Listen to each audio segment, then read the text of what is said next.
आदरणीय गुरुजन आणि माझे वर्गमित्र आणि सगळे विद्यार्थी मित्र अशा यांनी म्हणतोय मी की आमची जी सिरीज होती आर सिरीज त्याचं वैशिष्ट्य जे होतं क्योंकि जवानी हमारी जाती नहीं और बुढ़ापा हम आने नहीं देते, त्याच्यामुळे आमचा एक ॲग्रिकल्चर इंजिनिअरिंग कॉलेजला आमचा एक ठसा उमटवलेला आहे आर सिरीजनी. असो, तो एक वेगळा विषय आहे. पण विद्यार्थी मित्रांना मी आज एक दोन शब्द सांगणार आहेत आणि त्याच्यासाठी मी तुम्हाला एक वपू काळेंचं एक वाक्य आहे ते सांगतो. आयुष्यात गुणवत्ता कधी उपयोगी पडत नाही. गुणवान माणसांचा आक्रोश म्हणजे इतिहास. टॅलेंटेड पण वेळेवर न भेटणाऱ्या माणसांपेक्षा मठ्ठ पण हव्या त्यावेळी हजर होणाऱ्या मित्रांवर आपली नेहमीच मदार असते. केव्हाही आम्हाला काम पडलं ना, आम्ही जर एक कॉल केला, संध्या कुठे आहे, संध्या म्हणतो भाऊ आलो ना 5 मिनिटात. ही होती आमची मैत्री. म्हणजे आमचा जेवढा सगळा ग्रुप होता, आमच्या ग्रुपमध्ये आम्ही कोणालाही कॉल केला तर तो आजही रात्री 12 वाजता सुद्धा आमच्यासाठी हजर होईल. 2 मिनिटं माझं जे इंट्रोडक्शन आहे ते देतोय. माझं नाव आहे निलेश बडे. मी एक ॲग्रिकल्चर इंजिनियर आहे आणि शेतकऱ्यांसाठी मी काम करत असतो.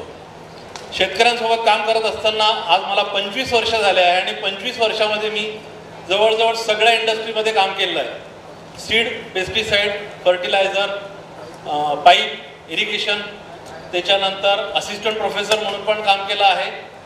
गव्हर्नमेंट ॲग्रिकल्चर कॉलेज मुक्ताईनगरला ज्यावेळेस ते इस्टॅब्लिश झालं त्यांच्याजवळ पोस्ट व्हॅकंट होती आणि तिथे यायला कोणी तयार नव्हतं. हे आपलं दुर्दैव आहे की ॲग्रिकल्चर इंजिनियर कोणी तिथे यायला तयार नव्हतं. शेवटी आम्ही व्हाईस चान्सलरकडून स्पेशल ऑर्डर बनवली आणि कारण मी एमटेक केलेलं नव्हतं, माझं फक्त बीटेक झालेलं होतं. त्या बीटेकच्या बेसिसवर आम्ही तिथे एक परमिशन घेऊन, स्पेशल परमिशन घेऊन तिथे पोस्ट हे केली आणि त्यांची मी 2 वर्ष जवळजवळ काढून दिले सुरुवातीची. आणि त्यानंतर अजूनही तिथले असोसिएट डीन वगैरे सगळे माझ्या ओळखीचे आहेत. तर ते मला नेहमी येऊन म्हणतात की सर तुम्ही एकदा तरी आमच्या कॉलेजला येऊन लेक्चर तरी देत जा. आजच्या घडीला आम्ही जेव्हा ग्रासरूट लेवलला काम करतो, माझ्यासारखे काम करणारे खूप कमी लोक आहेत या क्षेत्रामध्ये. ग्रासरूट लेवलला तुम्ही जाऊन जर म्हणजे खेडेगावांमध्ये जर आपण जाऊन पाहिलं तर तिथे तुमच्या लक्षात येईल की काय परिस्थिती आहे. खूप भयानक परिस्थिती झालेली आहे. कारण आमच्या जनरेशनमध्ये सगळेचे सगळे जे विद्यार्थी होते त्यावेळेसचे ते व्हाईट कॉलर जॉबच्या शोधामध्ये मुंबई आणि पुण्याच्या दिशेने निघून गेलेले आहेत आणि सगळे खेडे अक्षरशः वसान झालेली आहेत. शेती करायला कोणीही तयार नाही. आणि म्हणूनच मी म्हणतो की आजच्या घडीला किंवा पुढच्या जनरेशनला जर तुम्ही ग्रासरूट लेवलला किंवा खेड्यांमध्ये काम करू इच्छित असाल तर प्रचंड अशी डिमांड आहे, स्कोप आहे. क्लस्टरच्या माध्यमातून असू द्या किंवा दुसऱ्या कुठल्या माध्यमातून असू द्या.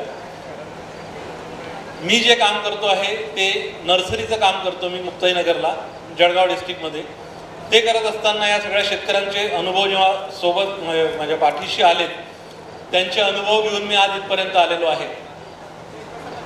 विषय काय होतो आहे, माधुरीने जे आता 2 मिनिटापूर्वी सांगितलं की तुम्ही इथे जबरदस्तीने आलेले आहे. ठीक आहे, आज जबरदस्तीने आले, पण पुढे काय, तुमचं भविष्य काय आहे पुढे, तुमच्यासमोर आज कुठले मार्ग ओपन आहेत तुमच्यासाठी, याचा कधी तुम्ही विचार केला आहे का? आपण तो विचार कधी करत नाही जोपर्यंत आपलं ग्रॅज्युएशन होत नाही. पण आम्ही जे काही आमची जी टीम होती त्यावेळेसची आर सिरीजची, आमचे अगदी फोकस गोल होते की मला हे करायचं आहे. मी 98ला पासआउट झालो जुलैमध्ये. 1 महिना मी फक्त नागार्जुना पाल्माला काढला आणि त्याच वेळेस लक्षात आलं की हे माझ्या कामाचं नाही. मी तिथून लगेच रिझाईन करून गावाकडे गेलो. गावाकडे जाण्याचा उद्देश हाच होता की तिथे मला जी इन्व्हेस्टमेंट होती ती फार कमी लागणार होती किंवा लागणारच नव्हती. 0 इन्व्हेस्टमेंटवरती आम्ही हे काम सुरू केलं. आणि हे काम सुरू करत असताना मग लक्षात आलं की पहिल्यांदा सीडचं काम केलं, पेस्टिसाईडचं काम केलं. तेव्हा नुसतं असं वाटत होतं की दुकान चालवायचं आहे. आणि ज्यावेळेस शेतकऱ्यांशी संपर्क आले त्यावेळेस मग नवीन नवीन गोष्टी माहिती पडल्यात. मग इरिगेशनचं पण काम केलं, त्याच्यानंतर टिश्यू कल्चरमध्ये पण काम केलं, हॉर्टिकल्चरमध्ये पण काम केलं. हॉर्टिकल्चरमध्ये काम करत असताना एक नाविन्यपूर्ण व्हरायटी आयडेंटिफाय केलेली आहे मी स्वतः. ती आहे सीडलेस जामुनची. सीडलेस जामुनची एक व्हरायटी आयडेंटिफाय केलेली आहे. त्याच्यावरती आमचं काम सुरू आहे. माझं वैयक्तिक काम सुरू आहे. त्याचं प्रोपोगेशन करायचं आहे आणि त्याचं डिस्ट्रीब्युशन पण करायचं आहे. हेच करत असताना म्हणजे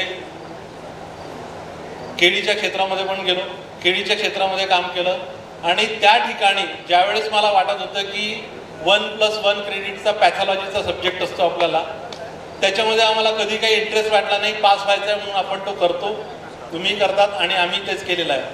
पण ज्यावेळेस ॲक्च्युअली फील्डवरती गेलो आणि त्यावेळेस कळलं की पॅथॉलॉजीचं महत्त्व किती आहे आणि हळूहळू सगळे एवढे विषय होते जे आपले अलाइड सायन्सचे विषय होते, ॲग्रिकल्चर इंजिनिअरिंग व्यतिरिक्त ॲग्रिकल्चरचे विषय होते, ते सुद्धा आज मला कामात पडत आहेत. त्याच्यामध्ये सॉईल सायन्स पण होता, त्याच्यामध्ये ॲग्रॉनॉमी पण होता. ज्यावेळेस काही इम्प्लिमेंट्स वगैरे डिझाईन करतात कंपन्या, त्यावेळेस बरेचसे लोक मला भेटायला येतात. आत्ता एक महिंद्राचं नवीन प्लांटरवरती काम सुरू आहे आणि टिश्यू कल्चर इंडस्ट्रीमध्ये प्लांटिंग हा खूप एक महत्त्वाचा विषय झालेला आहे, कारण लेबर कोणालाच भेटत नाही आहे, कुठेच भेटत नाही आहे, इथून तर थेट पश्चिम महाराष्ट्रापर्यंत. तर त्याच्यामध्ये काम सुरू आहे. तर त्यांना प्रॉब्लेम हा येतो की त्याचं स्पेसिंग ॲडजस्ट होत नाही आहे. रो टू रो जर आपण ॲडजस्ट केलं तर प्लांट टू प्लांट ॲडजस्ट होत नाही. त्याच्यावरती महिंद्राचं एक काम सुरू आहे, त्यांच्याबरोबर माझं त्यांच्यासोबत काम सुरू आहे प्लांटरवरती. हे काम करत असताना अभिमानाची बाब म्हणजे अशी की सर्वांना परिचित असणारे वडदकर सर रिटायरमेंट घेतल्यानंतर त्यांनी शेती सुरू केली आणि पहिल्यांदाच त्यांनी केळी लावली. आणि केळी लावण्याकरता त्यांनी ज्यावेळेस मला कॉल केला की निलेश तुझं मार्गदर्शन थोडंफार पाहिजे आहे, म्हटलं सर नक्की मी तुमच्यासोबत केव्हाही आहे. आणि अगदी म्हणजे 12 महिन्यानंतर एक्सपोर्ट ओरिएंटेड अशी केळी त्यांनी त्यांच्या शेतामधून पिकवली. ह्या गोष्टी जेव्हा घडतात की आपल्या गुरूंना आपण काहीतरी सांगतो आहे तर त्याचा एक खूप मोठा अभिमान असतो. याचसोबत एक ऊसावरती मी काम करतो आहे आणि ऊसावरती काम करत असताना आपल्या भारताचे जे काय म्हणता येईल त्याला संरक्षण प्रमुख आहेत, त्यांचं नाव मला डिस्क्लोज करायचं नाही, त्यांच्याकडे मला जायची संधी मिळाली, त्यांच्याशी फेस टू फेस बोलायची संधी मिळाली. त्यांच्या इथे मी गेलो होतो, त्यांच्या फार्म हाऊसला, त्यांच्या इथे प्लांटेशन करून दिलं आणि त्यांना त्याच ऊसाचा रस पाहिजे होता त्यांना. त्याच्यासाठी त्यांना एक छोटंसं रस काढायचं जे मशीन होतं हँडलवालं जे असतं ते सुद्धा त्यांना आम्ही प्रोव्हाइड केलं. तिथे त्यांच्याकडे ऊसाचं प्लांटेशन करून दिलं. पण ह्या खूप अभिमानाच्या गोष्टी असतात की एवढ्या हायर पोस्टवाला माणूस आज आपल्याला विचारतो, आपली कुठेतरी समाजामध्ये दखल घेतली जाते आहे. मला हेच म्हणायचं आहे की तुम्ही ज्यावेळेस ॲग्रिकल्चर इंजिनियर होणार त्यावेळेस तुमचं समाजाला काहीतरी देणं लागतं आणि हे देणं जे आहे तुम्हाला त्यांना परतफेड त्याची करायची आहे. आणि ती जर तुम्हाला करायची असेल तर गाव खेड्यामध्ये गेल्याशिवाय तुम्हाला पर्याय नाही.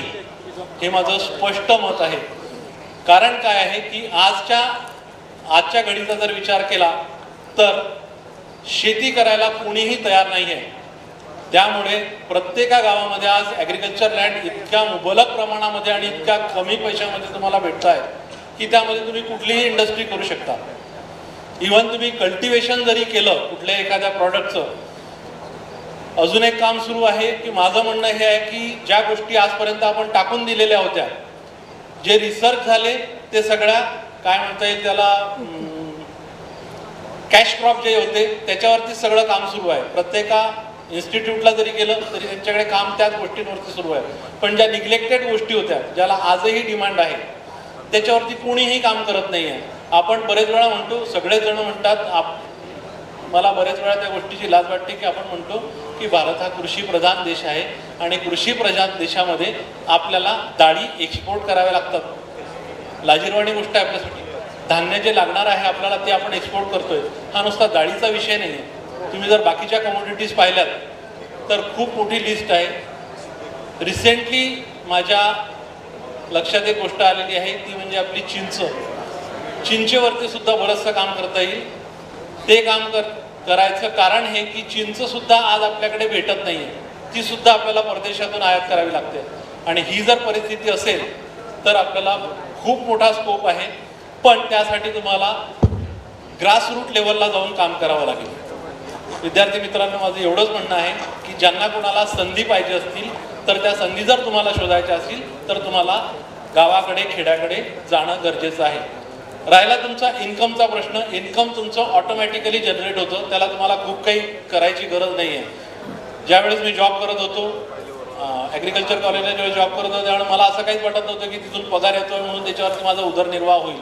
उदरनिर्वाहासाठी तुम्हाला प्रचंड साधनं आहेत बाजारामध्ये आणि आजच्या सोशल मीडियाच्या प्लॅटफॉर्मवर तुम्ही विचार केला तर तुम्हाला इन्कमचे भरपूर साधनं आहेत. माझं एक चॅनलसुद्धा आहे भारत कृषी उद्योग नावाने, त्या चॅनलचं सुद्धा मला इन्कम येते.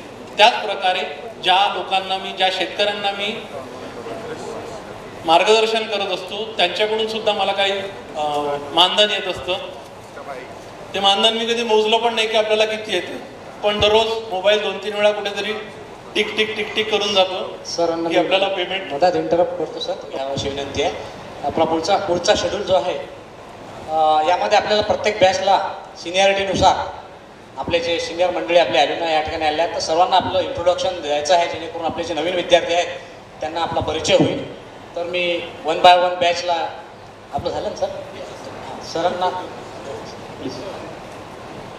वेळेच्या अभावी मला थोडंसं कन्क्लूड करावं लागतं आहे. विद्यार्थी मित्रांना एवढंच हे करेल की माझा जो चॅनल आहे त्याला सबस्क्राईब करा. तुम्हाला पण शिकायला भेटेल आणि मला पण जास्तीचे सबस्क्रायबर मिळतील. माझा हा हेतू होताच त्याच्या मागचा. आणि जर कोणाला वैयक्तिक शेतीविषयी जर कुठलीही माहिती हवी असेल तर तुम्ही मला त्या दृष्टिकोनातूनही सुद्धा संपर्क करू शकता.